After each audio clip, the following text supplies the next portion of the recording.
Vanda nase kola pambola yo.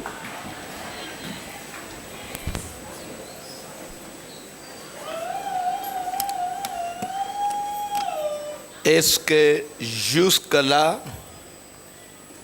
idana ndeko azana mutuna ya kutuna?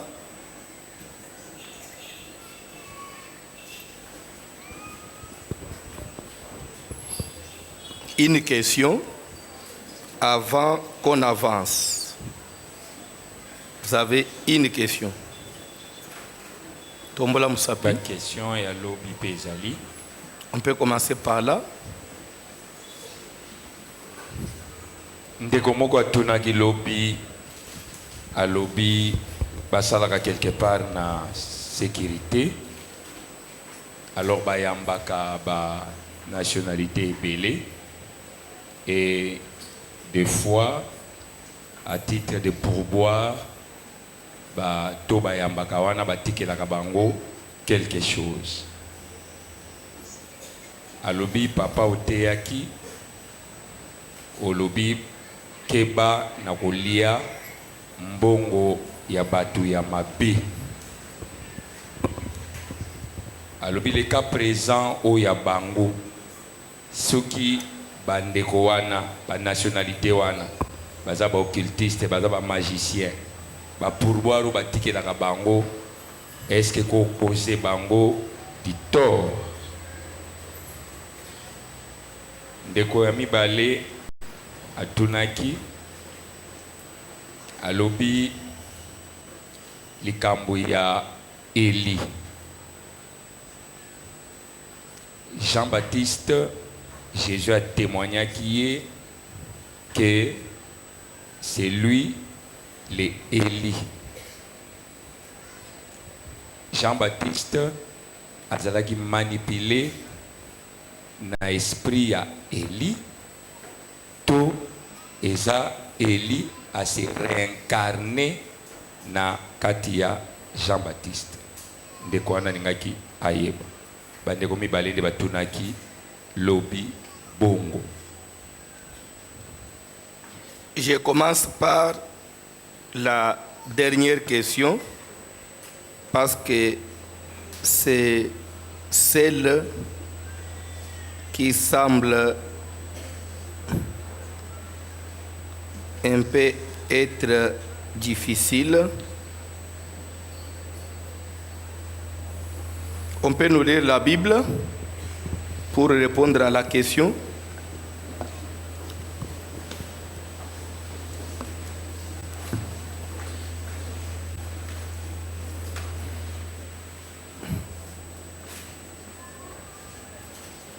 Malachie, chapitre 4e.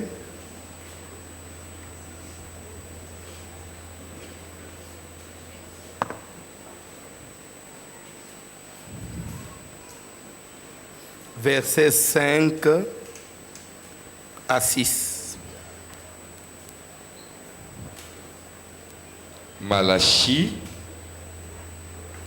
chapitre 4.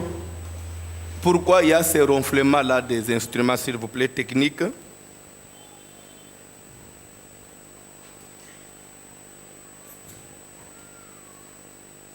Malachie, chapitre 4, le verset 5 à 6. Nous lisons au nom de Jésus-Christ. Voici, je vous enverrai Élie, le prophète, avant que les jours de l'Éternel arrivent. Ces jours grand et redoutable. Malembe papa. N'habitez ce que Zolanda. Dieu promet encore quoi? Il dit, voici, je vous enverrai qui? Élie.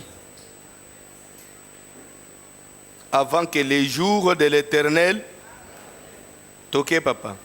Ce jour grand et redoutable. Il ramènera le cœur des pères à leurs enfants et le cœur des enfants à leurs pères, de peur que je ne vienne frapper les pays d'interdit. Parole du Seigneur. Tokogi ofanda.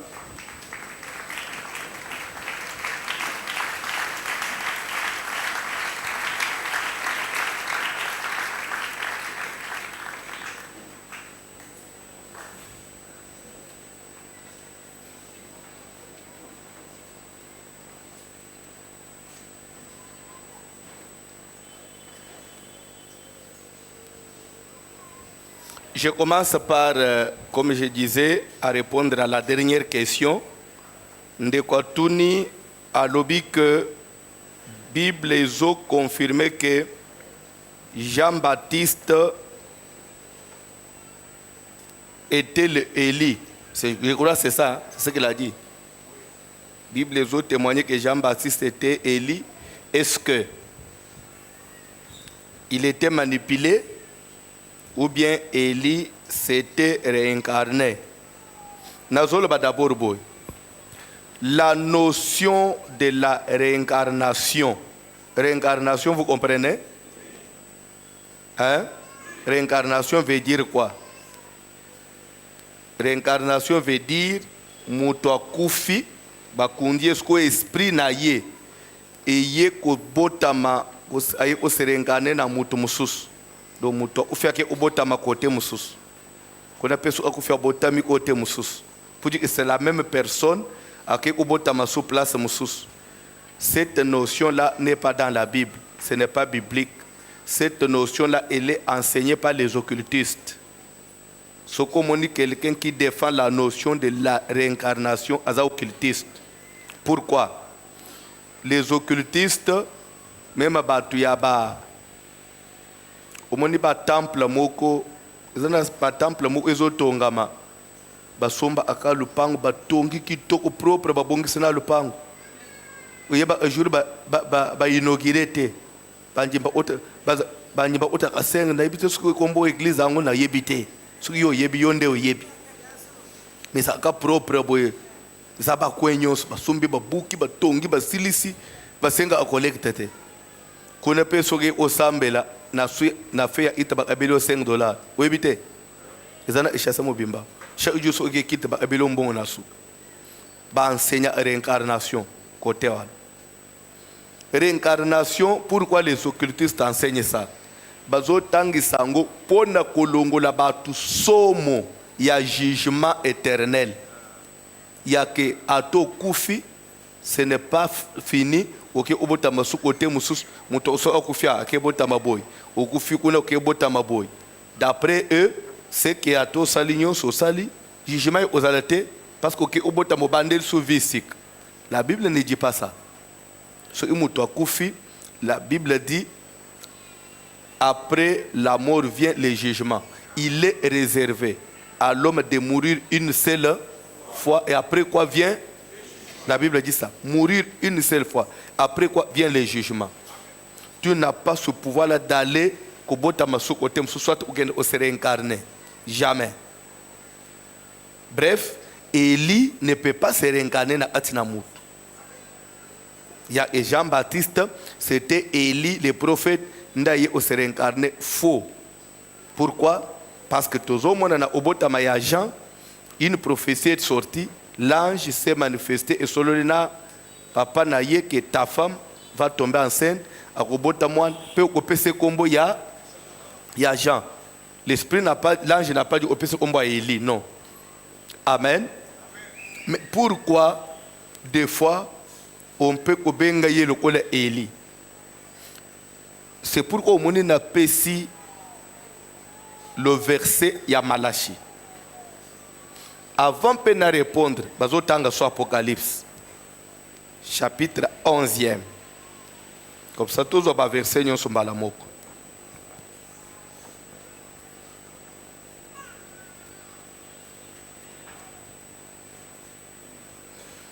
Tozali na Apocalypse chapitre 11e. Verset 3. Je donnerai à mes deux témoins le pouvoir de prophétiser, revêtus de sacs, pendant 1260 jours. Amen. Amen. Une année a combien de jours? Dans une année, on a combien de jours? Pardon? Et maintenant, 1200, combien? 60 jours. 1260 jours, ça fait combien d'années? 3 ans et 6 mois. 1260 jours, ça fait 3 ans et 6 mois. Donc 3 ans et demi. pour ton information, même lorsque l'église sera enlevée, l'église ira au ciel. Est-ce que vous voyez bien? Et quand on va aller au ciel, on ne va pas rester au ciel.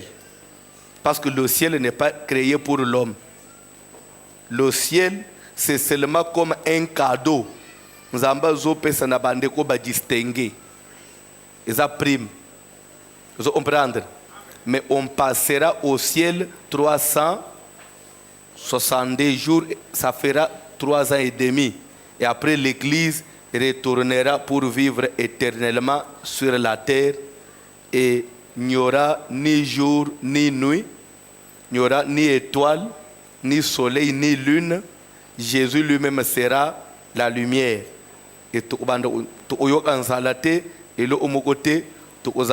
comme les anges au ciel, nous adorer éternellement.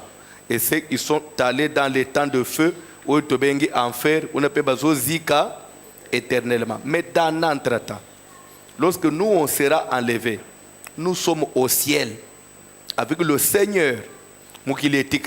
L'enlèvement, ce n'est pas la fin du monde. Vous voyez bien? L'enlèvement va s'opérer. Ce qui est église est limwe et qui na lola, la vie sur la terre est normalement. Les gens vont continuer à vivre, sauf que va communiquer avec la chaîne, l'internet, monde entier. Partout, nous avons remarqué disparition ya bato. Est-ce que vous comprenez? Tout le monde qui est bato balimwe, et na Californie bato balimwe, na Ishasa bato balimwe, et na Brazzaville bato balimwe. Donc, mais ce qu'on constate, bato balimwe, la plupart des abats chrétiens, les abats pasteurs, les abats nanzambe. C'est là où bato comprendre c'est qu'enlèvement l'église est salinini. Ce que banane ba comprendre, yo oyo bande ki ko l'église, oyo ili solo oyo, mais okeité. Nous on se rappelle, voici le maloba qui a aussi qui a raté. Vous comprenez, hein? Nous on se rappelle si quoi. Tous les faux chrétiens là, bah yebi ma solo enlèvement, mais bah on allait enlever té. Nous on se rappelle, c'est que Makambwango et Salem. Et la vie va continuer. C'est alors que commencera sur la terre ce qu'on appelle la grande tribulation. Ndeko koma pona kosomba même pona koteka il faut zo marque ya 666. Une église est enlevée. Parce que dans notre temps, na Israël, on ce que côté ba nation, na Israël qu'est-ce qui va se passer? Parce que dès que l'église est mati, Israël ce qu'il faut les restaurer. Évangile to grâce au tozanangu et kozonga ce ko wapi na Israël pendant 3 ans et demi. Grâce Seigneur, c'est en Israël. Et Nzambe a suscité dans Israël des prophètes, communément appelés les 2 oliviers, ou bien les 2 témoins. Pourquoi on les appelle témoins? Un témoin, c'est celui qui a vécu l'événement. C'est celui qu'on appelle témoin. C'est lui qui peut parler avec preuve. Alors ces gens-là, ils vont témoigner qui? Ils vont témoigner quoi? Ils vont maintenant dire à Israël, c'est Israël que Israël est bino batu bozo rêver. Omoni mutu oyo bobaka kade ikulusu wana. Yesu ya Nazareth wana. O bino bozo kansike bozo zele le Messia akoya. Mususu akoya te kaka ye wana. Oyo boboya wana. Nde ye bonjimela ye. Po so bolingi bobika bozo ngisa mitema na bino et pas ne bo se repentir. Ce qui batie tembe. Amen. Maintenant, les 2 prophètes de la Bible disent que moko akozala na pouvoir ya kokanga likolo pour vous les bêter pendant autant de jours ya prophétie na ye pe azali na makoki ya ukitisa moto na lol akuko kanga likolo vous les bêter pe so ali maloba moto itina lol ce qui tozongi dans l'Ancien Testament prophète ni na zaki na babiloko wana c'est Élie. Zolanda balobi mususu ya mibale kozala na pouvoir soki ayebisi bango ebondimele Yesu batie tembe alobi maloba mai nyonso ebongwami makila nani azalaki na baje wana Moïse. Est-ce que elingi koloba ke Moïse na Eli bakose réincarner? Non, ça ne sera pas Moïse et Élie. Mais les deux oliviers joueront le même rôle. La même mission que Moïse et Élie. Mais ce n'est pas Élie. Bref, même Jean-Baptiste n'est pas Élie le prophète. Parce que Dieu ne crée pas des esprits. Moutoko vivre 3-4 fois. Une fois Moutouta naye leki, son esprit va attendre la résurrection. Maintenant, il y a jouer combien de rôles? À combien de fois pour qu'elle vit? Donc Jean-Baptiste n'est pas Élie. Et maintenant, au moment de Malachie 4, on dit je vous enverrai Élie. Je ne vais pas entrer dans les polémiques. Il y a une doctrine que vous connaissez bien, que peut-être moi j'ignore, que toi tu maîtrises. Bango balba que prophète na bango c'est Élie. Pe balba Malachie 4. Soko lingo osala sauver fondi mais le prophète na bango Malachie 4, c'est Élie qui est venu pour préparer l'église. Il est venu préparer l'épouse. Amen. Mais en réalité, Malachie 4, cette prophétie-là ne nous concerne pas nous. Ça ne concerne pas l'église des nations. Cette prophétie-là concerne Israël comme peuple de Dieu. Et Malachie 4 se confirme avec Apocalypse 11. C'est la même chose. Vous comprenez? On dit, je vous enverrai Élie avant l'avènement du jour du Seigneur. Amen. Il va ramener les cœurs des enfants vers leur père et les cœurs des pères vers leurs enfants. Amen. Et s'il faut ce qu'on a mission, il y a Élie. Élie avait quelle prophétie dans sa bouche? Ce qui est na mot Carmel, n'attend pas prophète de Baal. Élie a yaki pour nous ramener Israël, balungwa na kotatone. Tantôt c'est Baal, tantôt c'est l'Éternel. Va reconnaître l'Éternel comme le seul et l'unique véritable Dieu. C'est pourquoi à Kitse Imoto na Likolo, c'est l'Éternel qui est Dieu. Il va prophète de Baal. C'est qu'il est venu ramener les cœurs des enfants vers leur père. Les cœurs des enfants, c'est quoi? Et leur père, c'est quoi? Les cœurs, ça veut dire, aye kozwa mitema ya bana, azongisa na batata na bango. Batata na bango bazaki banani? Abraham, Isaac na Jacob. Abraham, Isaac na Jacob. Les bango balanda inzambe. Bakota ina confusion te, ya tantôt bakende pas Baal, tantôt bakende boyna boy. Batambule tout droit tina souk. Malgré les épreuves, banyingana ite. Ce que Élie a comme mission, qu'on ramène kondima ya Israël, et zonga na même forme ya kondima ya Abraham, Isaac na Jacob, et de la kondima ya otepatepate. Ramener le cœur des pères vers les enfants veut dire ramener la foi d'Abraham, la foi d'Isaac et la foi de Jacob est comme même niveau que foi Yaban en Israël. Alors, au moment que si il faut tolérer que Malachie 4, ça concerne l'église, ramener le cœur des enfants vers leur père. Moi et toi, nous avons quel père spirituellement? Là où on doit ramener nos cœurs. Nous n'avons qu'un seul père. Nous n'avons pas plusieurs pères. Nous nous sommes sauvés en Abraham. Abraham a cru en Dieu et cela lui fit imputer en justice et on l'appelle le père de tous les croyants. Et nous nous sommes sauvés. On n'est pas fils d'Abraham dans la chair, non, mais nous sommes fils d'Abraham au moyen de la foi. De la même manière qu'Abraham a Njimela Anzambe. Azaki sauvé, Bible dit Dieu a tant aimé le monde, il a donné son fils afin que celui qui croit. Nous sommes sauvés comme Abraham au moyen de la foi. Mais en Israël, ils ne sont pas sauvés au moyen de la foi et ils sont sauvés au moyen du sang. Parce qu'ils sont descendants d'Abraham. Ils ont le sang d'Abraham, ils ont le sang d'Isaac, ils ont le sang de Jacob. Moi et toi, on n'a pas le sang d'Abraham, mais on a la foi d'Abraham. Donc la prophétie là concerne Apocalypse. Après l'enlèvement, grâce aux gens en Israël, il y a des oliviers, des témoins qui vont maintenant prêcher à Israël pour nous attester à Israël que c'est Jésus qui est Seigneur. Parce que jusqu'à aujourd'hui, ceux qui sont en Israël, c'est une minorité. Ils ont moko. mais Israël d'une manière générale bandima Yesu te pona bango bazozela le Messie jusqu'à là. Et Bible do pona nini bongo Nzambe abwakela bango voile na miso. Et ce voile depuis prophétie ya Moïse lera utaka na montagne elongi na Yesu briller balingi ko bakima pour ba supporter. Il avait fait quoi? Il était obligé au kanga voile na elongi pour na ubomba gloire. C'est alors que ban Israël ba yaki au supporter. Le fait abwaka ki voile na elongi, c'était prophétie ya que quand Jésus reviendra dans sa gloire, les enfants d'Israël ne vont pas les reconnaître. C'est comme ça que Moïse les a voilés. Est-ce que vous comprenez? Maintenant, il faut que voilà où Moïse a checké ya batu na miso, esprit na ye, un prophète na trempe na ye, azonga pona osalani, kolongo la voile. C'est pourquoi il y aura un prophète avec le pouvoir de faire quoi? De changer l'eau en sang.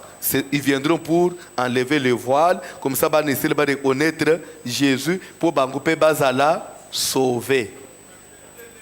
C'est ça la réponse. Bref, Élie ne s'est pas réincarné. C'est seulement sur le plan rôle. Il joue le même rôle. Raison pour laquelle Jésus à la montagne de la transfiguration, vous me comprenez? Pour Moïse abima ina loboko wa mobile, Élie abima ina loboko ya mwasi. Ezaki image yanine et Bible Jésus s'entretenait avec eux. C'est pourquoi les deux oliviers, on va les appeler les deux témoins, parce que à la montagne de transfiguration, qui dit transfiguration dit gloire.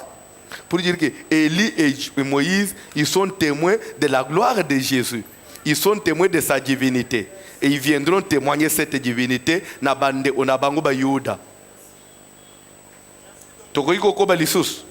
Raison pour laquelle Moïse, il avait aussi pour mission kolongola bana en Israël na Égypte comme bango na terre promise. Il y a côté terre promise à sukela na désert. Élie aya ipona kolongola bana en Israël na confusion ya kosambela bal bazonge pa nani et pas nzamba solo mais na tango isimoto na likolo na poko na bango alale ina mboka wana Jezabel alandie mbango akimi pour dire okomona ba prophète mi balewana c'est comme si bakenda na makambo na bango tina sukate mission mo esukele quelque part parce que cette mission aura une continuation. Maintenant, Moïse a connu ce qu'on peut en Israël, na vrai Cana. Parce que le vrai repos, le vrai Cana, c'est Jésus. Ce n'est pas terre promise, il y a Cana. Parce que ce qu'on a l'information, pour dire que ce n'est pas ça la vraie terre promise. La vraie terre promise, le vrai repos, c'est en Jésus. C'est pourquoi il faut pour que vrai Cana. C'est pourquoi il faut que l'esprit de Moïse et quand ça bango vrai Jourdain, oui, ce qu'il a désert pour vivre la gloire de Jésus. To ce qu'il a, mutuna ce qu'il a pété siko, il a pété zalaki, tout ça là na restaurant, na réception, partout na portier, amen, alléluia. Sikoyo to salisa kabatu batwana umone balingi babima boye bakamati moi pour boire. Il y a une différence en français entre la corruption et le pourboire. La corruption c'est un péché tandis que le pourboire n'est pas un péché. La corruption c'est quoi et le pourboire c'est quoi? Corruption c'est lorsque vous vous faites corrompre, vous prenez quelque chose pour ne favoriser quelqu'un qui n'a pas droit, pour donner raison à celui qui n'a pas raison, pour ne coller isamutu n'attend où ils aillent. Vous comprenez? Mutumoko ya kutiba to basiba fanji ba lembi bazo repito finyo moi 500 francs au soteseye mutumoko azoya na fête des juifs. Ayer retard akuti batu basiba bakanga ibakiti baye depuis tongo a fini protocole moi 1000 francs protocole abombele qui t'a payé quitte. Ce protocole s'est fait corrompre. C'est une corruption. Kobombele mutu quitte pour laisser yo moi 500 francs, c'est une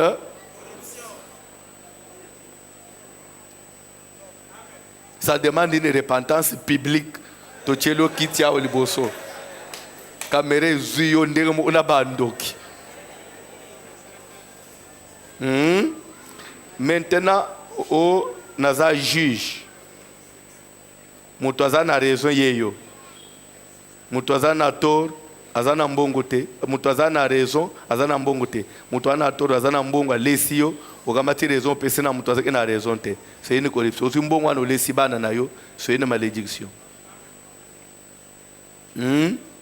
Na Congo, bako kanga, ba détourner, bakanga ba politicien. Il a détourné, il a détourné. Les procès zo bande, ils ont nyinga na mukile, omonaka lobby, il a été blanchi. Juge Salinini, absolument 1 million. Bon, il y a osé la salaire, au sombre pe le pan on a gombe mukolonine, moi na maille. Ça c'est une corruption. Un pourboire, c'est quoi? Les pourboires, ça, juge, à ce dossier, à l'andeli, aux ana raison, T, à condamner Moutouazana tort. Moutouazana raison, à pécier raison. En tout cas, juge, façon au traité dossier, il n'a droiture, en tout cas, je suis obligé de te donner un secret parce que tu as fait du bon. Ça s'appelle pourboire. Il n'y a pas de péché en cela. Aux autres travailler dans la porte. Aux autres ils s'abattent bien. Aux autres favoriser ma bête. En tout cas, merci beaucoup. Moi 1000 francs. C'est un pourboire. Au saler dans un restaurant, au servir na souka, l'air bazo futa ba facture na bango. Moi, Napoto, il y a des restaurants où c'est obligatoire. Il y a des restaurants où c'est facultatif. Il y a des restaurants quand on vous sert, vous mangez. Après, au 5 addition, quand la facture arrive, la facture va commis 150 €. Amen. Après, au moni baba, ici plus pour boire 20 €. Tu as consommé pour 150. Tu payes 150 plus 20 € pour boire et abattre va servir. Et tu payes ça en dehors de leur salaire. Et quand ça vient comme ça, moi, le serveur à servir, ce n'est pas pour lui seul. Nous sommes dans la caisse. Et à la fin de la journée, on va comptabiliser mbongo abattu ya entreprise et côté na caisse va totaliser pour boire et bien 500 €. Va travailler nyos na bo basé na cuisine na bo basé usukola ba verre va se partager. Ça va transport na ba. Ce n'est pas l'argent du patron. Et à la fin du mois ils sont payés. C'est ça le pourboire. C'est obligatoire. Mais il y a des restaurants où ce n'est pas obligatoire. Vous mangez, vous avez consommé pour 150 €. On vous amène la facture de 150 €. Mais yo, en tant que mouton normal, hein, il faut au foutu 150 ou 15 €. Dans mouton soit normal, c'est comme ça. Hein? Awate. Congolais, il y a et une chose. Soki oyebite ozolo babilo oana pona malewa yo zo raisonner en termes ya mama ya malewa na matete.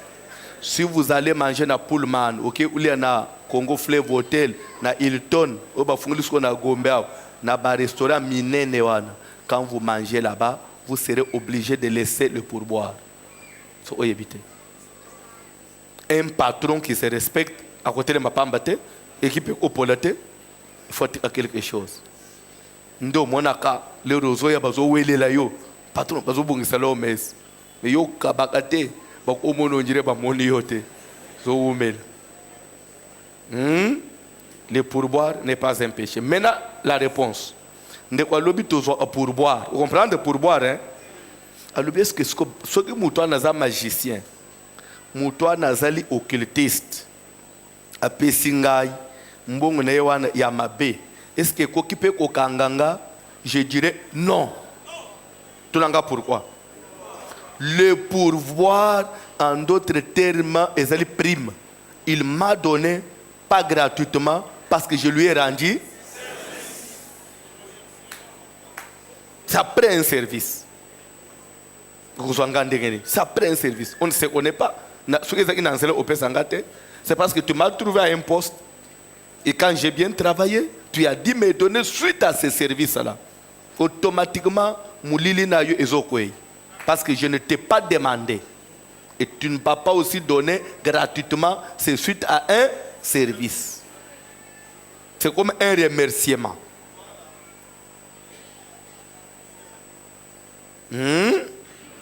Na répondre à deux questions. Est-ce que dans la salle, il y a encore une question? Au moins, il y a un esprit à pourboire na mutu. Na malé ou peu au lié. Moi, na wan uchele pe 3000 francs surplus. Mais quand le bagage était, on dirait au ligne zamba pambola yote. Là, t'as esprit à ba patron.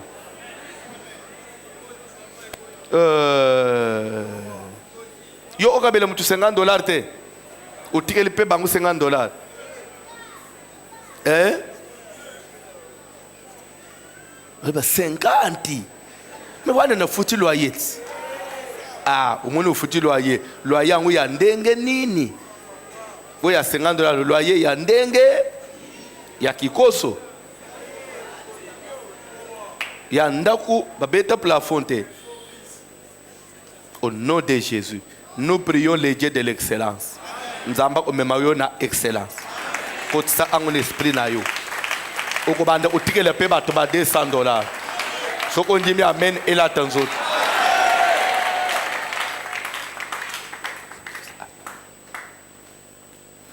Mutuna musus so imitune sili toleki na matin. Côté ni.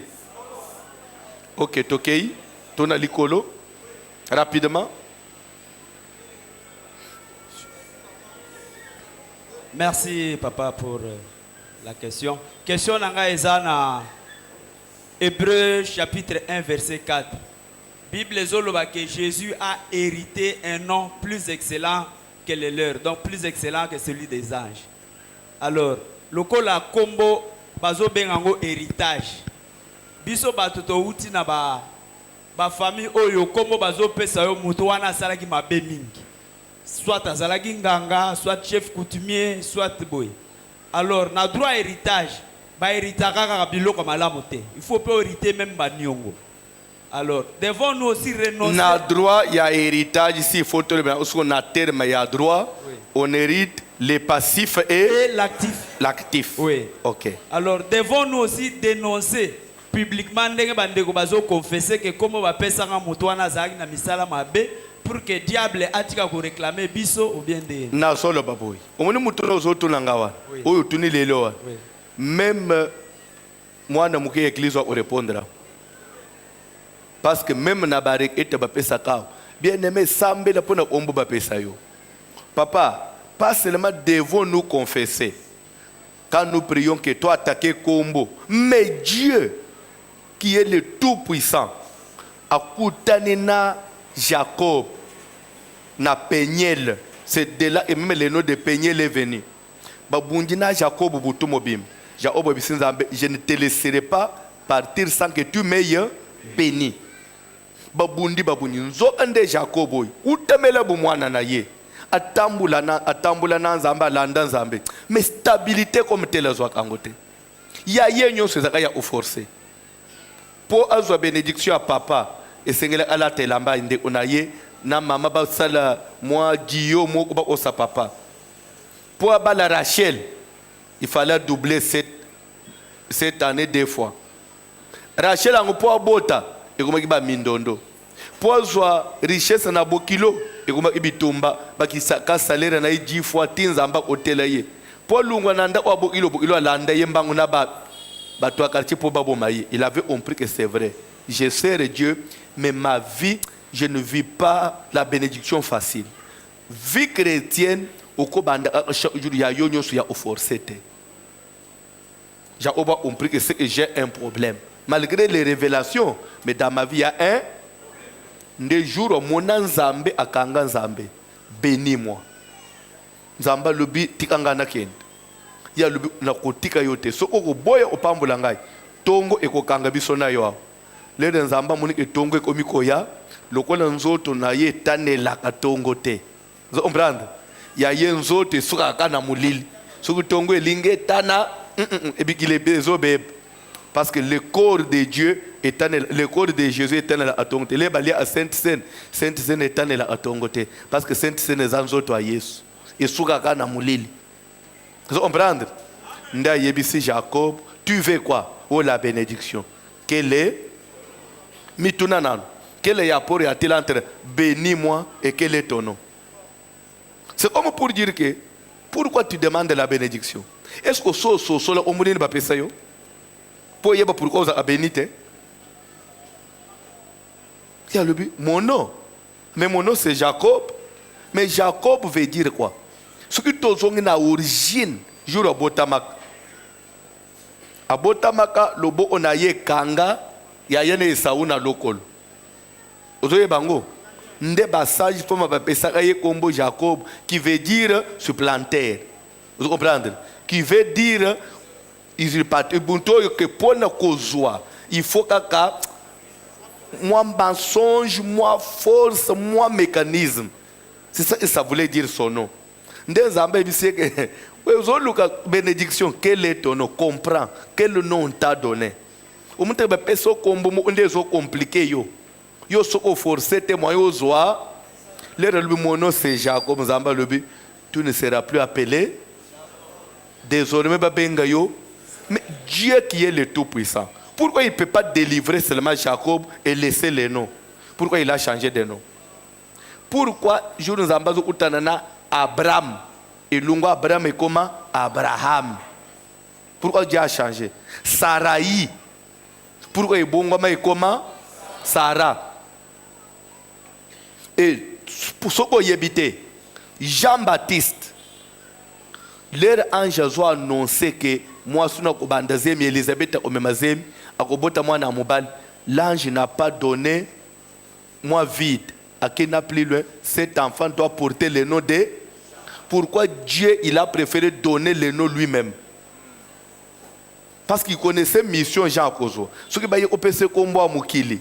Combo à Nezana ba Miki Yanaka, tu veux Miki Mikakatan. Combo à Mikakatan. Et vous compliquer Jean-Baptiste. Jésus, ce n'est pas le nom qui le paie ça.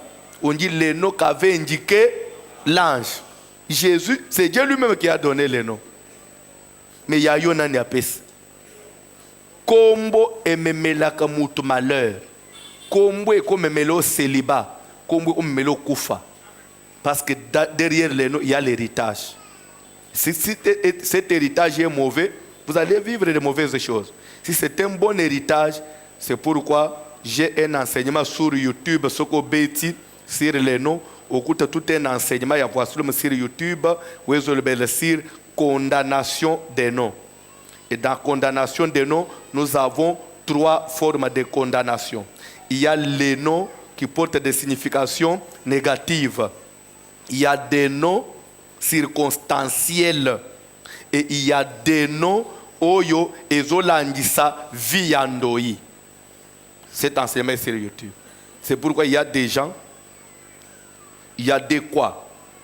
Soit tolandelo na délivrance, combo éthiquement, mais vie est changée.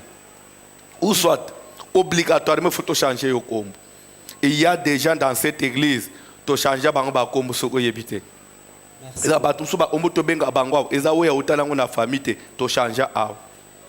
Merci. Deuxième question, Ezana J2. Bible Zoloba. Enchaînés par les ténèbres éternelles, les anges qui n'ont pas gardé leur place au ciel. Alors, pendant que Tozo Benga ba ange wana l'esprit vagabond. Quand on parle de vagabondage, c'est que bazo Errant. Oui, errant. Alors que la Bible nous renseigne qu'ils sont enchaînés par les ténèbres. Il s'agit de quelle chaîne? Amen. Alléluia. Quand on dit enchaînés dans le ténèbre éternel, c'est pourquoi nous les appelons les anges des ténèbres. Enchaînés dans les ténèbres, en d'autres français veut dire enfermés. Pour mes amis, au moment pourquoi il s'agit de quelle chaîne? Pour yosuka na otanga Louis II. Ce qu'on a version moussous chaîne longue. Et comme une phrase moussous enfermé. Vous comprenez?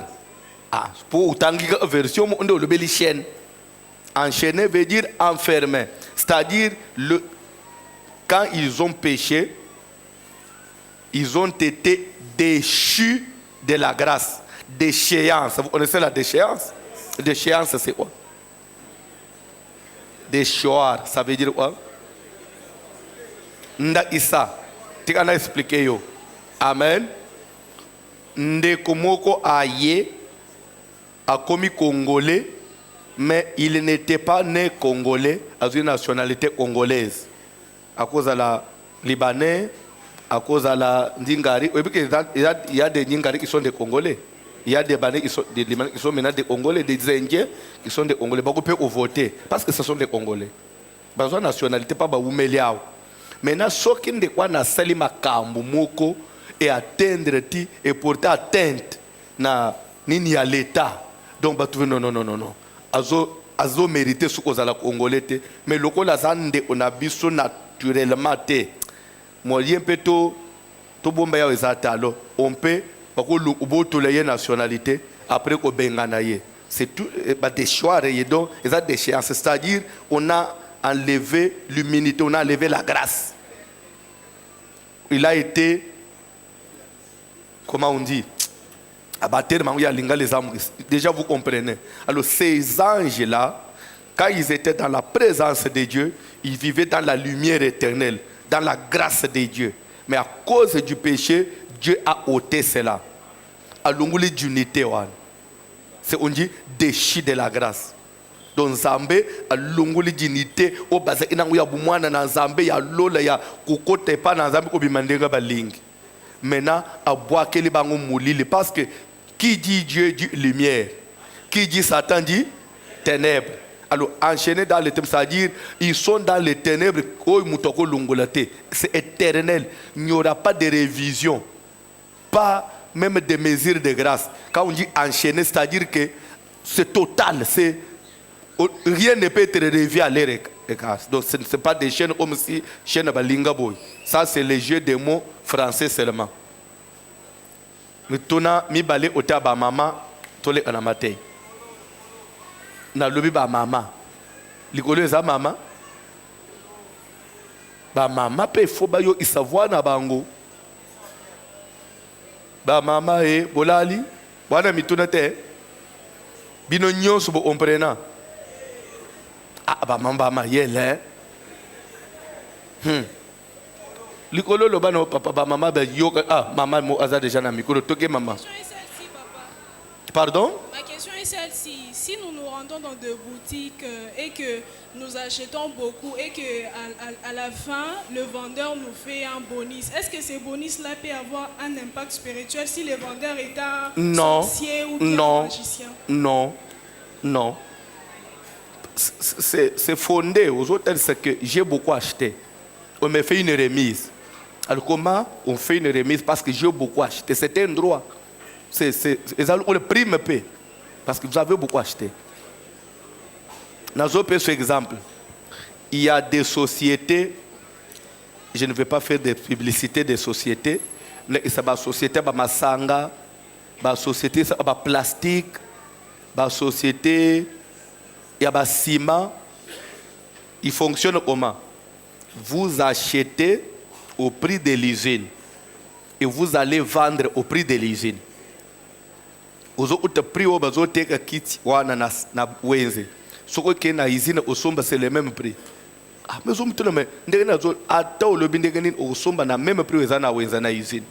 So zomu tuna mais soko bango basomba ka na prix bateki na même prix baganyaka nini bango bazo gagner bonus asombi 1000 sacs ya ciment ayibisike kende oteka na même prix mais na kati wana bachelie 50 sacs ya bonus nde bénéfice na ye ozomona que c'est parce que je payais que on m'a donné ce bonus so bakoloka nga ndenge nini parce que je payais.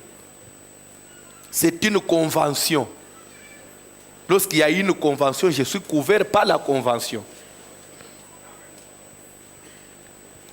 Mukileza mukilia mibe kusoko yebite. Oui maman. Mituna na bino eza pété. Pourquoi vous autres mituna simbi makambu ya profondeur la monde spirituel. D'autres bino muka superficiel la pété. Boyebi, je viens de recevoir une sœur Alimbisele dans la salle. Azo yebisanga que papa nazo fanda epa baboti na ngai te. Nazo vanda epa ya camarade mo une connaissance, même pas camarade, mutu muka ba yebi bongo. Pour les raisons ya ba étude de mama sengi mama wana ko ya ambassadeur avanda parce que nda wa mama neza pembeni ya université. Abi na bandi ofanda wana mais plus nazo vanda wana nazo lota mama wana bien te. Nazo mona ye bien te. Ya kukamo sko ezani lelo ser aza je donne l'exemple azana omina Kinshasa nanda depuis tongo abimité. Son oncle l'appelle. Ayambi téléphone oui oncle. Ozawapi. Il dit nda isanazana omina Kinshasa bite. Tochi olekana no wa na ipen. Ngaye. Na monio na ipen. Ozaboy. Albisdere no kwa décrire ndende ngesera za suki no ezaboy boy. Ngesera bimité. C'est arbitraire. Ongle au salut confusion. Et les quelques minutes, voisine na bango ya côté maman na bango. Abengi eboni. Tochu na uchu omono na Mariano. À décrire et tomber juste. Ser a yembango azo tremble. Lelo aza na église na bureau na ngai. Ba monié deux fois na batu différemment mais ya bimité. Epsanga papa na komi pe nani. Na komi pe nani. Na kutani ata na janete. Bakomi komona ngai papa. Pasteur bakomi komona ngai.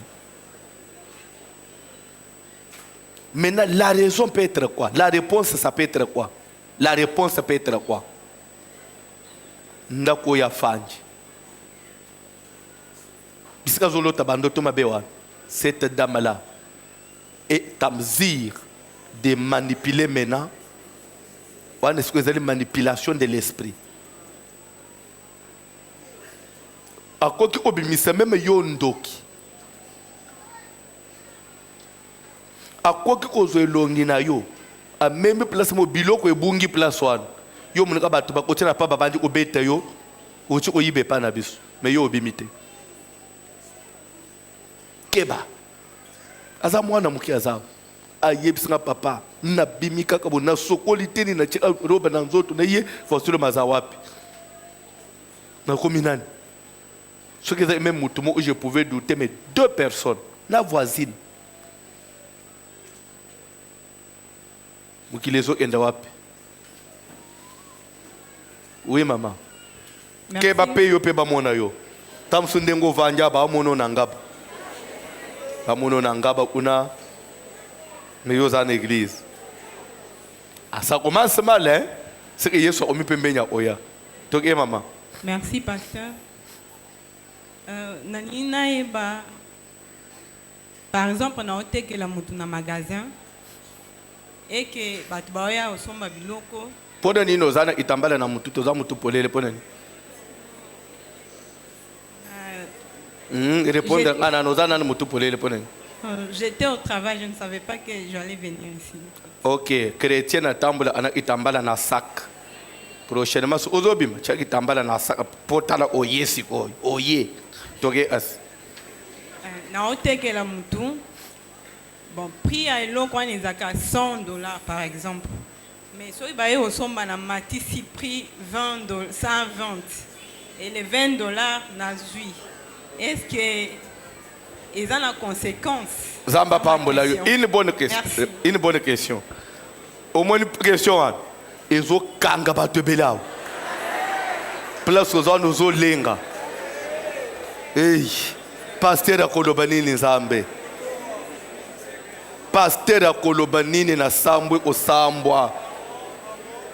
Bato basala na ba magasin, ba pharmacie, ba boutique, ba shop.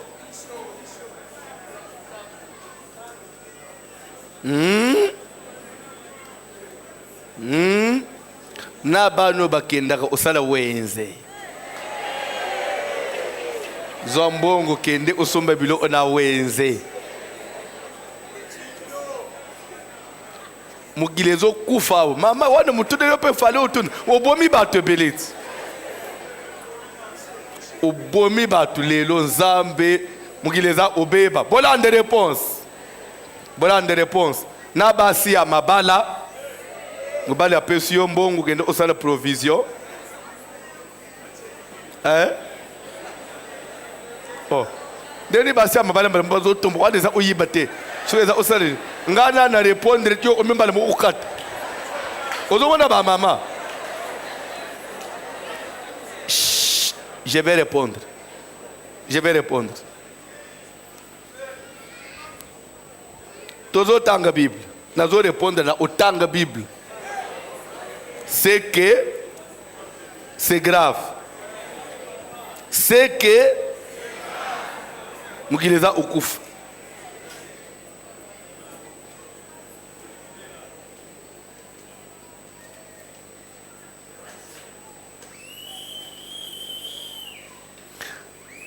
Évangile selon Jean,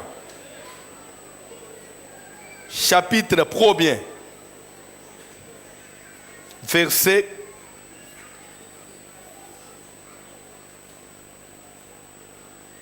45 à 47. Évangile selon Jean, chapitre 1er, 45 à 47. Après, nous avons passé déjà les deux versets. C'est à mi-balé parce que il faut moto et là. 1 Thessaloniciens, chapitre 4, verset 6. Tanganano, Jean. Philippe rencontra Nathanaël. Philippe a kutanina Nathanaël alobi naye. Nous avons trouvé celui de qui Moïse a écrit dans la loi. En tout cas, Nathanaël, lere nazo yawa namoni mutu oy Moïse koma na kati ya buku ya mubeku. Et dont les prophètes ont parlé. Muto mema basakoli balobela. Jésus de Nazareth, na kombo ya Yesu ya Nazareth, fils de Joseph. Mwana ya Joseph. Nathanaël lui dit. Nathanaël a tenu Philippe. Peut-il venir de Nazareth quelque chose Mutuango de bon? azaya village nini? Philippe a dit non, en tout cas azaya Nazareth. Nathanaël répondre Philippe. Na anse kozolo basu inini. Na Nazareth eloko amalonge ko kikoya. Na Nazareth eloko amalonge ubima na village wana. Pour dire qu'il y a des villages où eloko abie bima ate. Il y a des familles eloko amalonga. C'est déjà un sous-thème ya maté à délivrance. Tu es de quel village où eloko abie bima ate? Tu es de quelle famille? O malonge bima ate. Comment mbo ya Israël village mumeye banake kune eloko abie nanu ebimate. Ah, au nom de Jésus. Tika lelo eloko abie bima pepa na Bible. Amen. Tanga Bible. Philippe lui répondit. Philippe a yebisiye. Viens et vois. Yakape mona. Omoni place oyo ba église muso babenga kango église viens et vois. Ah. Ok. Jésus, voyant venir à lui Nathanaël, Jésus ko amoni Nathanaël yebeke de Nazareth lo kwa malungi ko yetewan. Jésus amoni na musika zoya. dit de lui, Mbala mu Jésus a pointé ye. voici vraiment un Israélite Jésus a lobi tala bande ubotala mu Yuda moko. Wala Ouais. Jésus a zo prophétique ko Nathanaël. dans lequel il n'y a point de fraude. Na kati na ye esprit ya lukuta, esprit ya ko falsifier facture, esprit ya mileki. Exacté. Tala l'unique et le seul juif. Na kati na esprit ya mileki. C'est que na ba yuda nyos. Esprit ya mileki Ezalaki. ezalaki. Et que c'est peut-être Tatawan. Eh, bas boni ya mabali esprit ya mileki eza. Bana boni ya wenze esprit ya mileki. Tangela ngai 1 Thessaloniciens 4:6 rapidement. C'est que personne n'use envers son frère de fraude et de cupidité dans les affaires, Eloko nza zamba lingi koloba moko te asala na bafere ya muninga na ye acha lokoso na kumatisaka bapri. parce que le Seigneur tire vengeance de toutes ces Parce que choses. biloko nyonso ozosala wana nzamba kufrape yo kaka. Pe mbongo wana eza bien malaki ato osali nango nini suka ekuvide yo kaka. Ti mukolo moko okende kututa na soki na porte loboko evimbi nyonso ekei na traitement.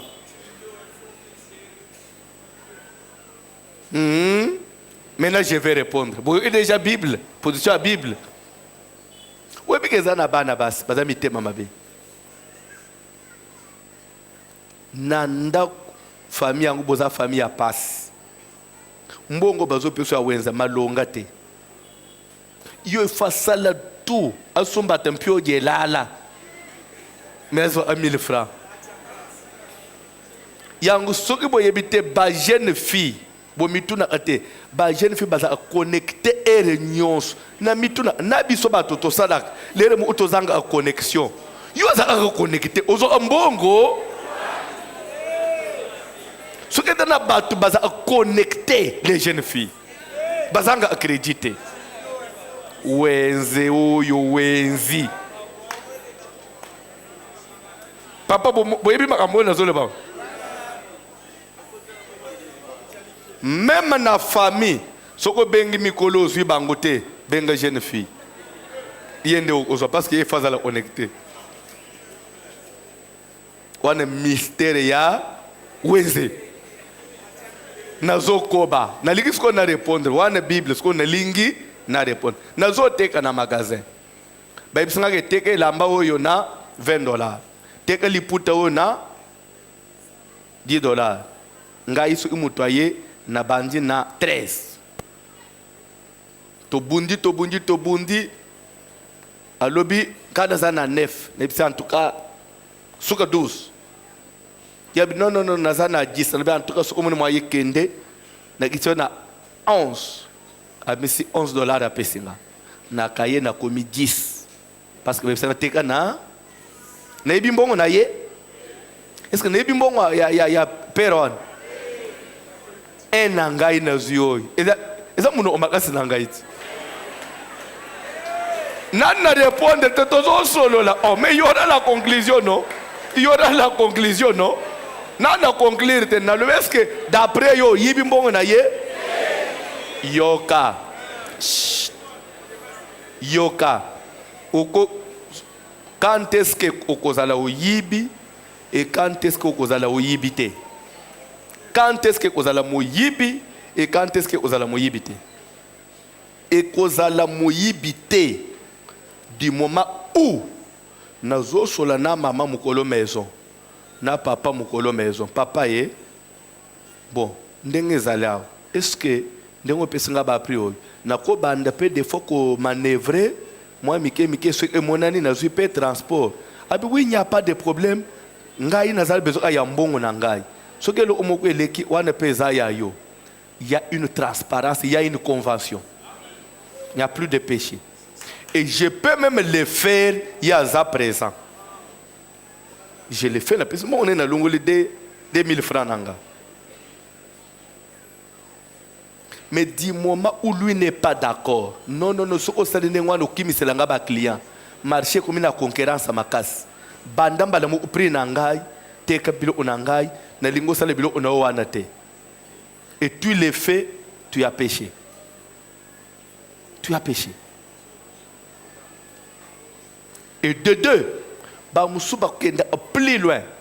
A kotinga mati aza même près client kende. So il y a 8000 ité.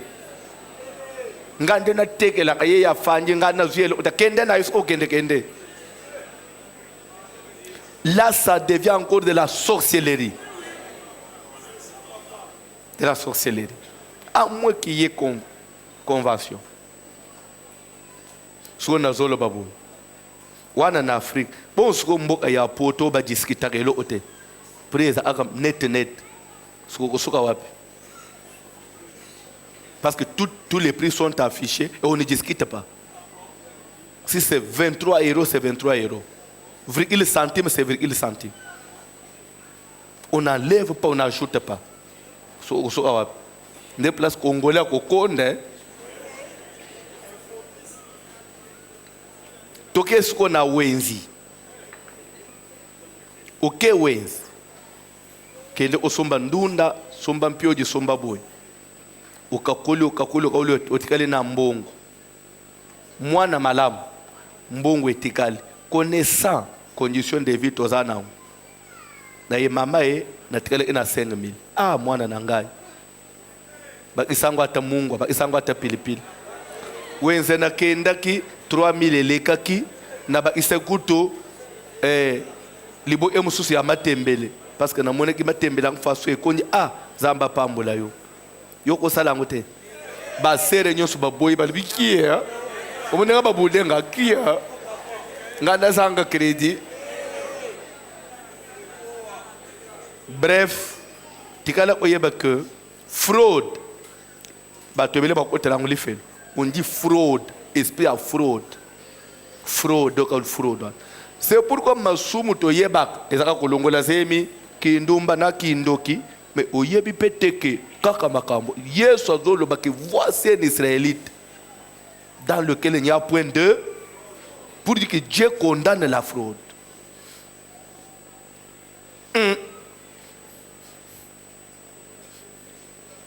Nazo sokola bilamba ya mobali nanga.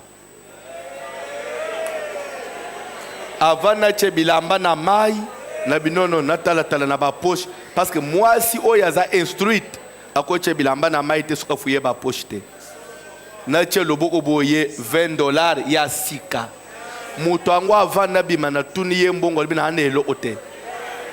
Na nelo ote ya solo na tala na poche 20 bimi. Ye azalaki na yelo ote. Na bombela ye bien na lia. Na zoto la ba maman. Pardon? Moi si o yazana posa kokende lola. Akola isambali na ye. Soki au lieu tu as volé ton mari. Tu as volé l'argent de ton mari.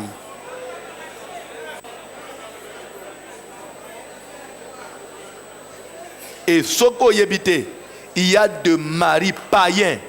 Ba piège à Basibon. Yo ansika bosan, il t'a piégé. Ndo omona ko lungo ona moyibi mwase mo moyibi. Yo finga nga moyibi. Na yiba yo nini? Moyibi. Ba finga nga moyibi. Ozoye bateke asazwa yo. Ah omone pa ya fanji. Osola ibilamba. Eteli bien. Asuki bon. Taps linga loba. Omone ele on a posté. Albe asigabo. Asali 2 jours et le hôtel.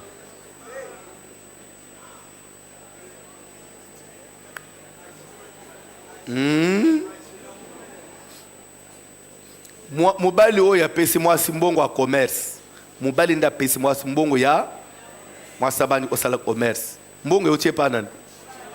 lere moko azampiak mwasi yake douche abendi porte-monnaie à mwasi abendi moi 20 000 francs ayibi to ayibi te wana oyo indenge réponse bimi mbala moko oyo indenge ba réagir ya kosokola bilamba moyibi te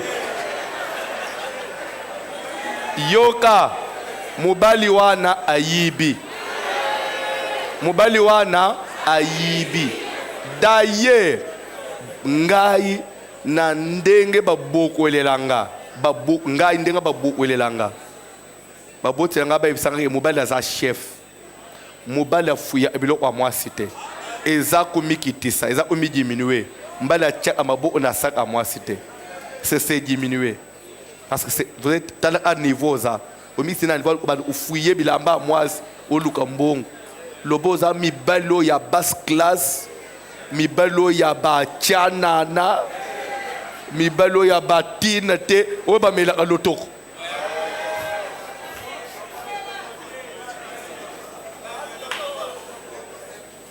ndo omona afandi na fiancé ake ose soulager ate afungulisa a fiancé après akangi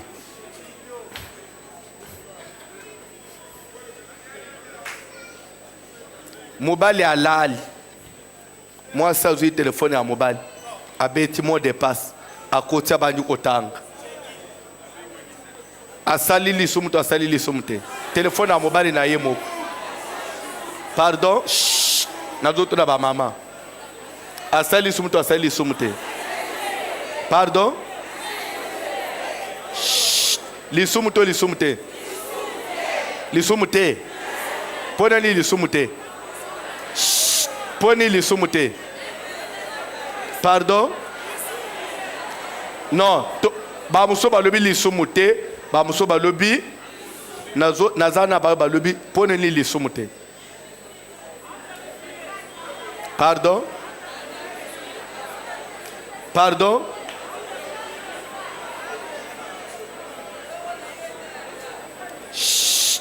lisumu te pona nini boza na argument te pardon eza nini 1 plus 1 égale lokola 1 plus 1 égale 1 ofuye na telefone so lere ye pe afuye na saka na yo 1 plus 1 égale wana lisumu banani balobi ke eza lisumu ok eza lisumu mpona nini pardon ngai na ndenge parce que biso tokoli quand même na ba mentalité ya ba villageois ngai na ndenge babokwelela ngai na bandi koyoka ba parents na ngai bazo conseiller ba grande sœur ngai avant babala mwana na ngai soko lingo vanda kimia na libala obele estomac te obele tension te kokipaka via mobali te soko lingo bokola bana no tina suka bana basi ya lelo nde yoka ofuye omoni sikoyo ozwi nini eluki trouble na poko après eluki trouble tika na biso une chose moyibi akotikala d'ailleurs moyibi soko okangie na stratégie ayibelaka a changer stratégie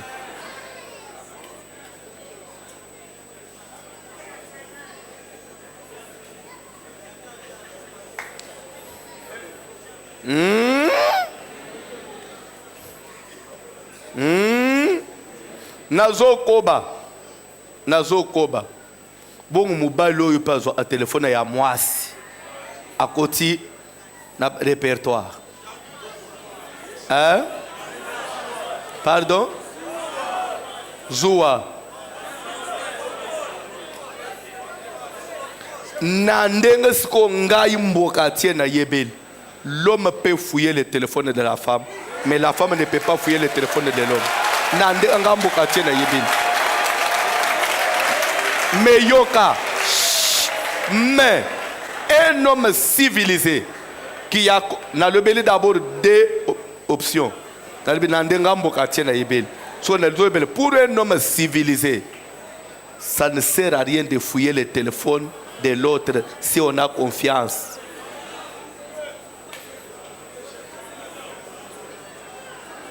Et d'ailleurs, ce qui est un Ancien Testament,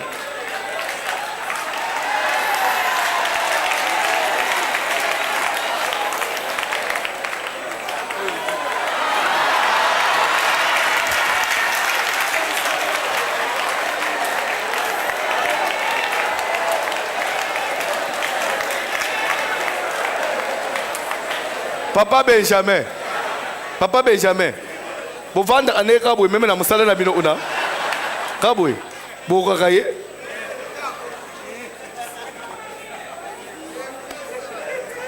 C'est un élément.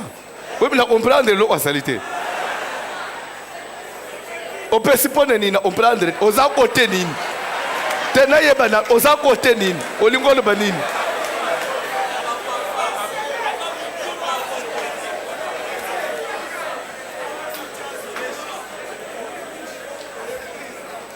La Bible dit que l'homme aime sa femme et que la femme respecte son mari. La relation ou la condition de la femme et de l'homme dans le mariage est à égalité. L'égalité, c'est pour mais pour les chrétiens, égalité est à la. On dit que l'homme aime sa femme et que la femme respecte. Une femme qui respecte son mari ne peut pas les filer. Parce que ce qu'on va nous filer, même bateau, c'est que à moins sérieux. Tu peux donner même à une fille qui n'avait pas l'intention de tenter ton mari. Oh, habité, moi, si nous sommes dans la lula à Mobali Nayo, mais moi, je manifesté ça.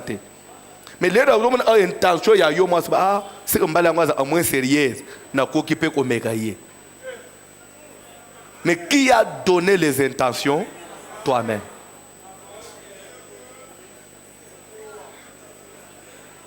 Une femme civilisée, même si ton mari est moins sérieux, mais il faut que tu sois sérieux.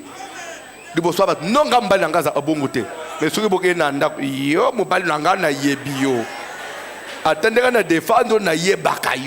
mais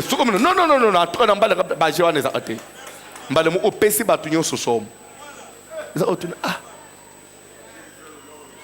parce que cela nan ah, mobile national lembi. Yé par le ah, c'est un balaza abongo, mbala mo oposan. Tonton Moïse, sombelanga secret ko. Oui, il y a des femmes, mot de passe, ils ont 5. Sombelanga le oboy, ils ont mot de passe. Mi balo a expérimenté secret $60. Merci, hey, tonton. Au Kabakin, moi je suis un bétali bakou paysan. Quand personne n'a zumba le quoi là yo. Message je l'ai quitté.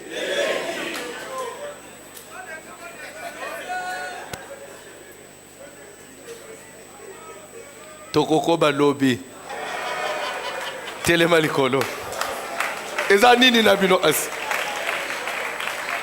bande onanga siko na lingi na loba nazo comprendre bande kwa internet te umunika ba masolo na internet ko misuki na ba 1000 combien de vues batu balingi biloko aboye nzamba lola tala na YouTube mona mondo eza kone bazo matakaka. Collègue, à Saint-Esprit, vous recevrez une semence. L'Esprit qui vient de Dieu, il vous conduira dans toute la vérité. Parce que vous êtes déconnecté. Saint-Esprit. Samba, l'église est ce qui est vangisaka mwana mokwalo ba lere jana yaki mwanso na bimelinga la cham baba ndiko beka na kota témoignage bandi ah église c'est ça le problème hein? Nous devons sauver l'église telema likolo bayembi cantique lobby ezali vendredi tokolanda sous partie ya repentance lisusu biloko ezokoba kobima biloko ezao. Et ce qui est grave ezana mutu mo azaki na biro na ngalelo na moyi parmi bato bazelaki ezana mutu mo azana sala omone chef kutumia na biro na ngalelo nde makambo ya Mateyo na mina ba chef kutumia lelo en tenue de chef kutumia to yo kotala yo bayi kotalanga na makambo na zote bayi kotalanga na lobi abo biloko ebangili sus cantique s'il vous plaît babande ko yakala baya akalera ba Mateyo bozo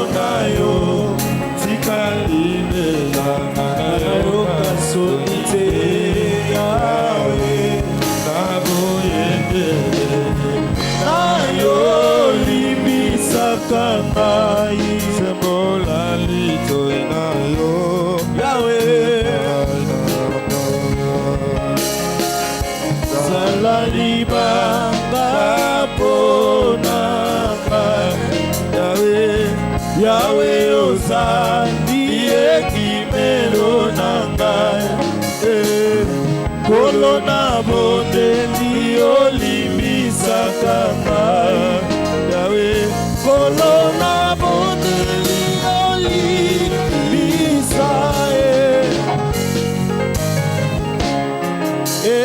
Yahweh yoka kolela nangai Zambi wani Zambe na mawa yoka kolela nanga mwana na yo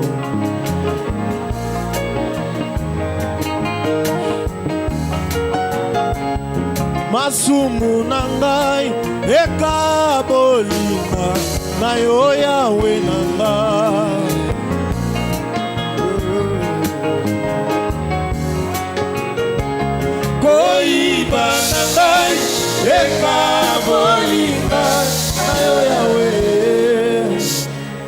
Une maman depuis les États-Unis, elle m'appelle pour me donner le message pour recommandation Zamba PCA. Zamba Zotel sait que surtout les jeunes, en majorité, il faut pas solo lana pasteur sur la repentance. Zamba surtout les jeunes et belé. Il faut que tu pasteur ba solo là.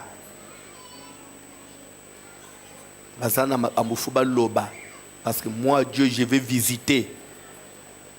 Na mikolope. Mais surtout, quand on dit surtout, c'est-à-dire que mikolo baza épargné. Mais surtout.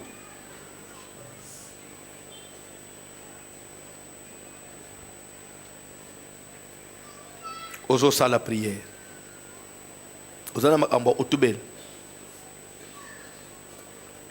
La facture ya lukuta, ya mileki, ya okosa, ya oshina, ok na pharmacie, vous traînez moi 2000 francs, vous benji moi mbongo mubali, mbali yibi mbongo moi sina sac, awangani, linga balo ba fungoli miso, linga beta,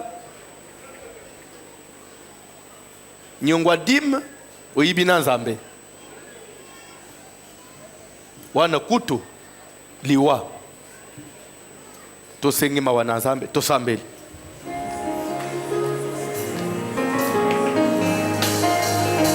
sambela nzambe Zambe na mawa yoka kolela nanga Yahweh yoka kolela nanga Inzoli nangai ekomi bilei nanga Yahweh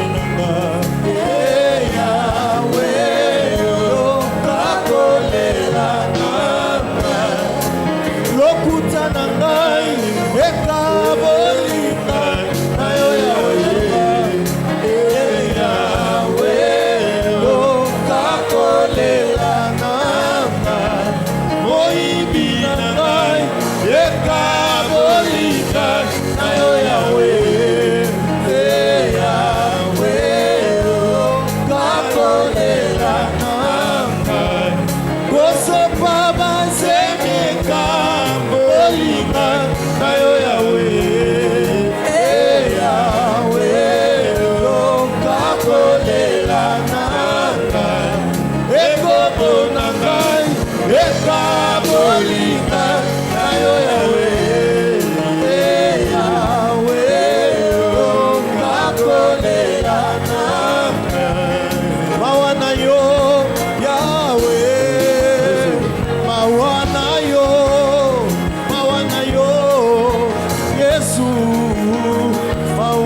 limbisanga yawe limbisanga limbisanga yesu limbisanga limbisanga yawe yawe limbisanga yesu yawe limbisanga mamona yo yawe yokelanga yokelanga yesu yokelanga yokelanga Ozo la prière par rapport à combo bapesa yo. De ces noms-là, vous avez hérité quoi? De ces noms-là, vous avez hérité quoi?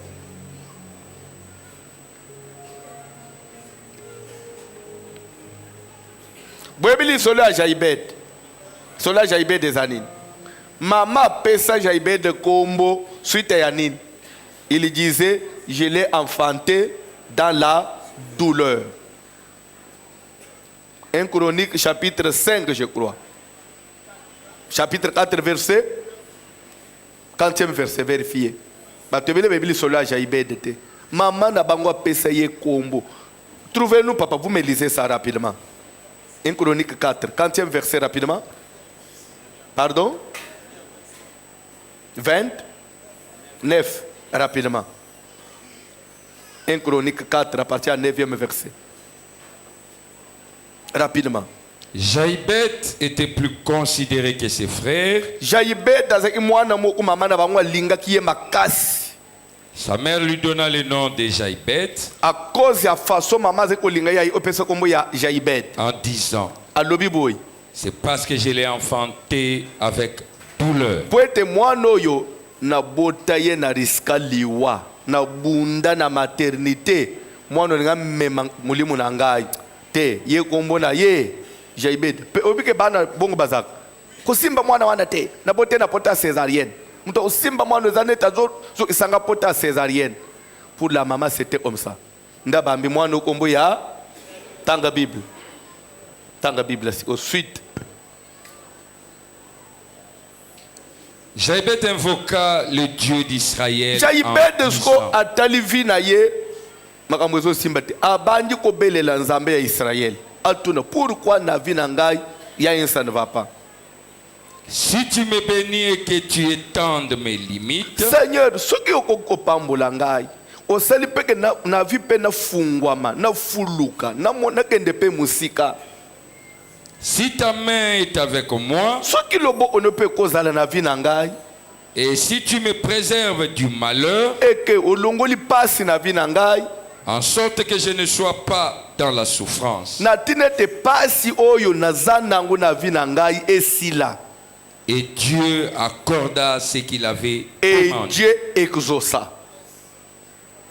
Cet enfant, toute la vie, il était dans la souffrance. Suite à quoi? Sa maman lui avait donné le nom de Jaibet parce que je l'ai eu dans la souffrance. Akamati na pesi kombo ya souffrance. Ngona na bandi ko le vie na imobim. Pourquoi osa Jaibet? Ozoye pa na nzambe talaka. Ndoyi oyo bapesela nga kombo asala nini na vie? Yozo utaka tata mwasi moko na famille avanda na mobali te. Ndumba kende ti na ba point noir osale kindumba. Nde kombo zo opesa mwana na mwasi na mwana pesa omba tata mwasi o ya ndumba wana. Po mwana wasuka wapi? Au nom de Jésus. Atomba luna sengi otopesa yaya kombo yepse yaya na bino wapi? Oya katisa ba prince nyonso. Tokopesa te. Afanda. Topesa tamule nzela ke ye. Na boy vi a mwana ngesala nini? Kombo ejoaka impact. Ozana kombo nani? Nini ezolanda yo? Muto bota mwana kaka moko depuis ope bota mwana moko bote tele. Tala kangu te. Fire! Héritage nyonso. Kombo ememela ngai ya négatif. Ezika! Ça la prière. sala priere tumba héritage ya kombo ya mabe moto wana azalaki nganga moto wana azalaki ndoki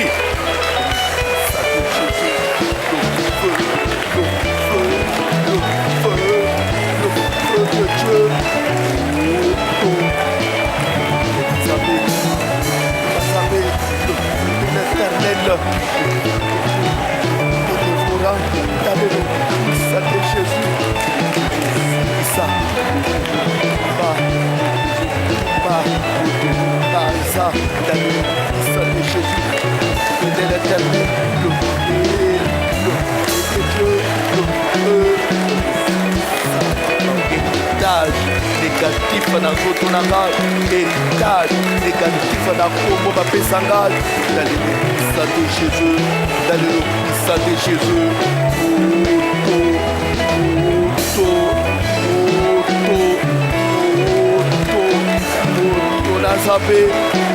nazabe nazokende kokweyisa mipepe ya molili ya butoki ya bunganga ya satan ya bilakele mabe ya kindoki héritage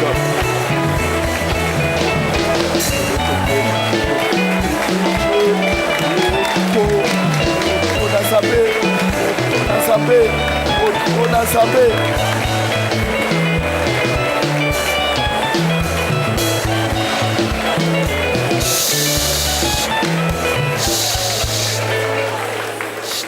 yoka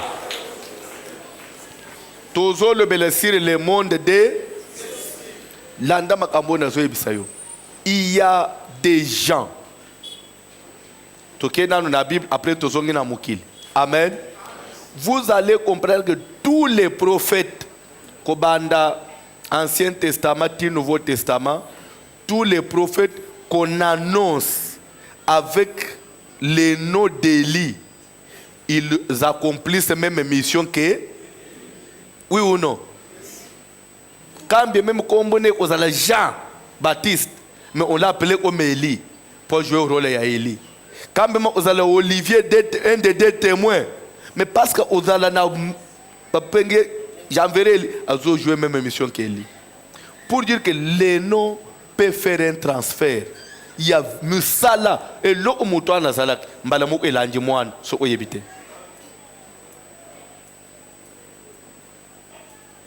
ezana batu ozandoki pas parce qu'on lit kindoki parce que ndoyina azaki ndoki parce que vous avez porté ces noms là surtout ba ndoyo ezala na famille moto azaki papa kulutu azaki grand-père so batu nyo so bazo obligé ba pesa kombo papa vous avez que bana nyo so bazo kombo papa tellement papa azaki nganga ils ont toujours tendance il y a désordre vimo ya simba ba is ba musuba za ba sorcier inconscient à partir ya kombo ndo koma kolota bandoto ya ba poto ya nini à cause du nom que vous portez mukolo kombo na grand sorcier et sur le plan spirituel il y a la puissance de la sorcellerie qui agit inconsciemment en vous et il y a des gens qui ne seront pas délivrés s'ils ne renoncent pas au nom si tous les noms des grands là kombo ba grand ya mulili wan c'est des noms pour que tu vives, il faut renoncer à ça.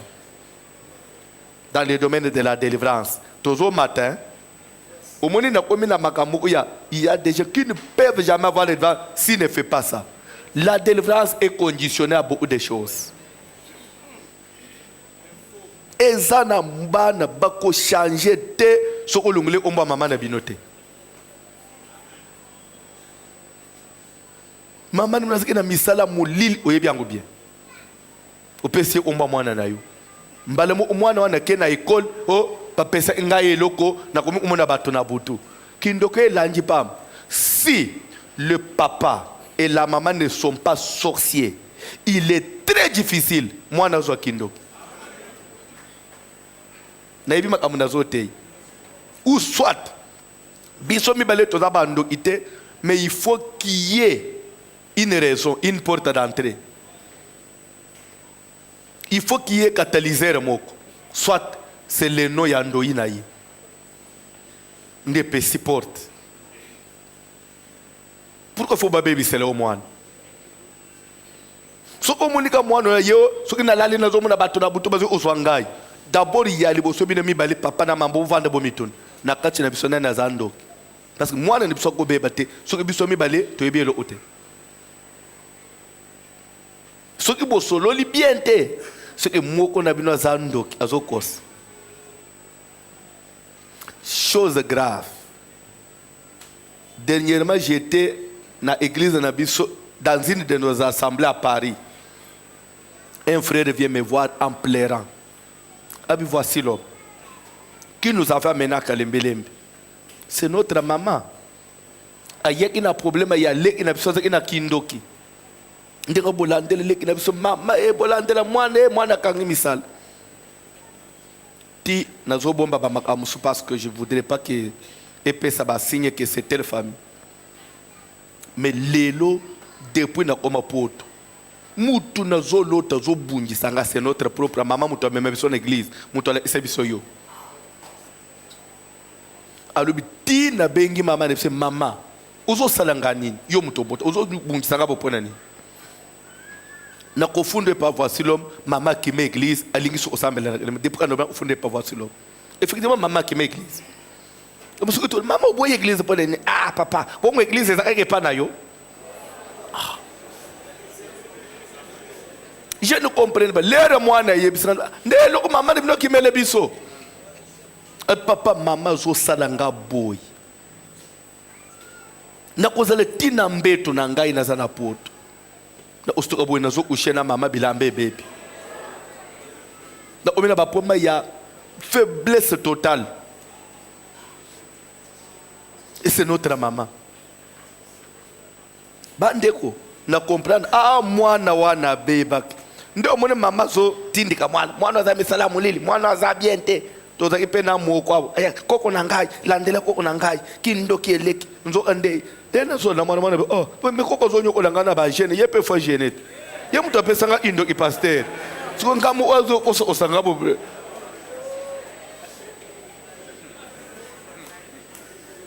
mukileza obeba sala prière kombo nini bapesa yo kombo nini mwana no azala moto ekita misala mabe ya molili ya bapara na ukita likolo bana te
je condamne ta malédiction, je condamne ta sémence, tout l'héritage maléfique, l'héritage maléfique.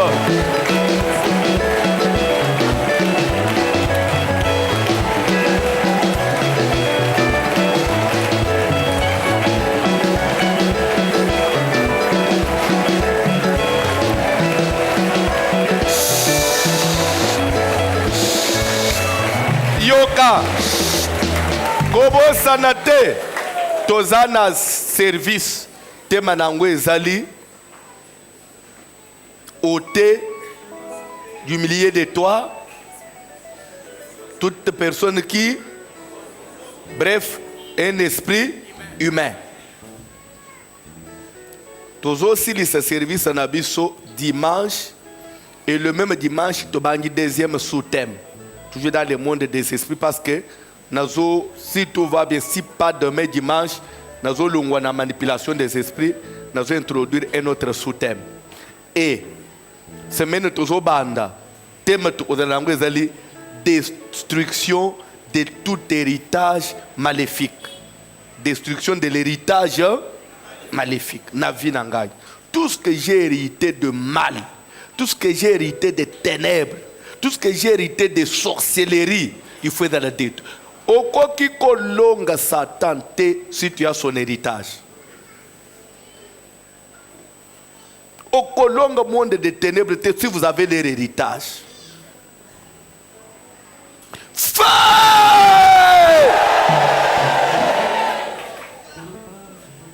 Il faut héritage à moulini na makila na ezika. Même na bandoto na esala nini ezika. Papa, au cours de l'autre bandoto à confusion te. Rappelez-vous, quelqu'un comme roi Nabucodonosor, roi papa, a vendu na trône, ba conseiller ba fan, ba garde na ba épée ba fan na sim. Abengi Daniel Fandao, Daniel yokandoto na l'autre. Les assistent Daniel Simbi Mutolbei, Sa Majesté le roi. Ndoto eza digne na yote. O ndoto aboy e bonga ki ata ba ennemi na yo, nde ba lota yango, explication na yango, ba adversaire na yo, nde ba zwa. Abina ndenge nini? Peut-être na niveau na yo, na bilo aboy. E simba te. Pour dire eza na ba ndoto e ko balana na yote. Façon yo linga kanzambe. Tout le temps l'église aussi a gêne. Mais nakamwaka. Au milieu de la salité. Au sokola abolumbu. Ezakanine. Physiquement muta mabondeli. Nabutu mutakal. Ezanine. Ça ne te va pas. Ça ne va pas. Ça la prière. Si j'ai hérité même en zéla combo, il faut zika. Ce que ndaku na kolela ndeba mvutanga il faut zika. Yo fo mona nzambe, mukolo asuki foto mona nzambe. Moti na nzambe kota sana prier. Moto epela na makila na ngai, ekota na nzoto na ngai, ezikisa, etumba.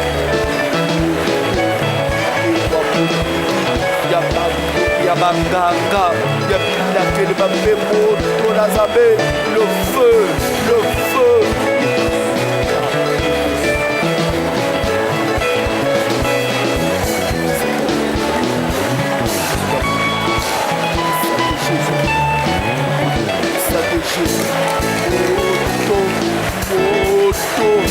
Moto na zabe, le feu, le feu, le feu de Dieu.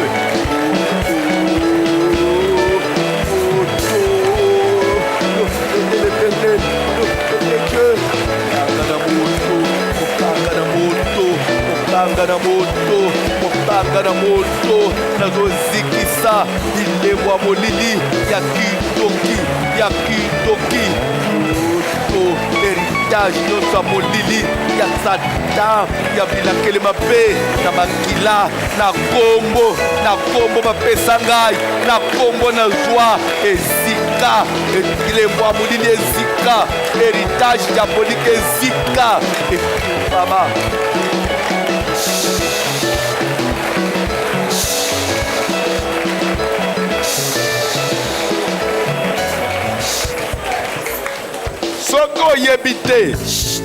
Soko yebite eloko zomona tina bana mike bazokende kokota kisi, ils sont à la recherche de la délivrance. Maintenant n'étant pas bien orienté bake kota na nzela soko ya mabe, tout ce que batu bazoluka na sala moyo, c'est la solution, c'est la délivrance. Vinanga pena zalakini soko délivrance nde yo nanga to akuluka esiko oyebyango yango tika même ba église msupembe nyanda unabino ulanda mate ya délivrance, mais délivrance wana pozwa yango ukozwa ngute même ta uzane lembo Satan calculer oya église ya musika obike to sisa a prière ti des fois yo ko so lali mutu satana nzela na kominda ute mais nasima ba sacrifice nyonso wana obimi pe zéro. Mais c'est possible. So olandisi makambo bien te. Ko échouer na vie te. Simba offrande. simbo frana kweshiwe na vite simbo frana yebi satan zambe maloba mibale papa na ishiwe na vite tosambele na ombo na Jésus tosambele